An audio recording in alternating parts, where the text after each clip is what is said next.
Bonjour, donc on va voir dans cette présentation le corrige de l'exercice 11. Qu'est-ce qu'on vous demande? Tout simplement d'étudier la convexité des fonctions la racine carrée de x également 1 sur la racine carrée de x, c'est-à-dire autrement, donc on vous demande d'étudier la convexité donc de f de x égale à la racine carrée de x et g de x égale à 1 sur la racine de x, tout simplement de montrer ce qu'ils sont concaves ou convexes sur leur domaine de définition.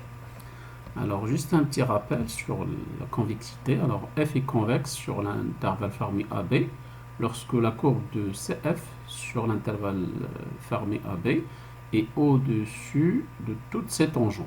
Voilà. Et également, on dit f est concave sur l'intervalle fermé AB lorsque la courbe de CF sur l'intervalle AB est au-dessous de toutes ses tangentes. Voilà, de cette forme.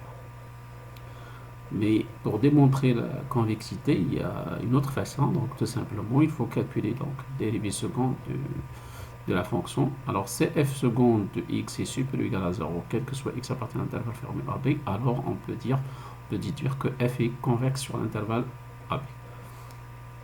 Et également, cf seconde inférieur ou égal à 0, quel que soit x appartient à l'intervalle fermé AB, alors f est concave sur l'intervalle AB. Voilà, très bien. Alors, on va étudier donc la convexité de la fonction f de x égale à la racine carrée de x. Alors, tout d'abord, le domaine de f, je pense, c'est clair, c'est R+. F est continu sur R+. F est dérivable sur R+ étoile. Alors, on va calculer donc f' de x égale à tout simplement 1 sur 2 la racine carrée de x. Et ensuite, on va chercher donc dérivée seconde de f. Alors, tout simplement, si vous faites les calculs, alors vous aurez donc f seconde de x égale à moins 1 sur 4x la racine carrée de x, c'est négatif. Sinon, je peux écrire également autrement, donc égal à moins 1 sur 4 la racine carrée de x à la puissance 3. Sinon, je peux également l'écrire de cette façon, donc c'est f seconde de x égale à moins 1 sur 4 x à la puissance moins 3 demi. Et le dérivé, donc, la dérivée seconde, c'est toujours négatif. Donc, qu'est-ce qu'on déduit? Donc, tout simplement, on peut dire que f est concave sur l'intervalle, donc 0 plus l'infini. Voilà. Alors, très bien. Alors, qu'est-ce qu'il nous reste à étudier également? Donc, la convexité de la fonction g de x égale à 1 sur la racine carrée de x.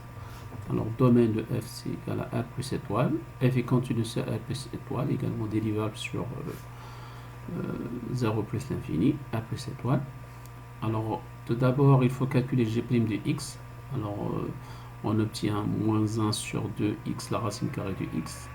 Ensuite, calculer dérivée seconde. Alors, on obtient donc...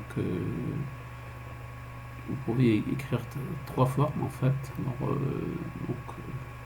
vous pouvez écrire g seconde de x égale à 3 sur 4x carré, la racine carrée de x, c'est positif.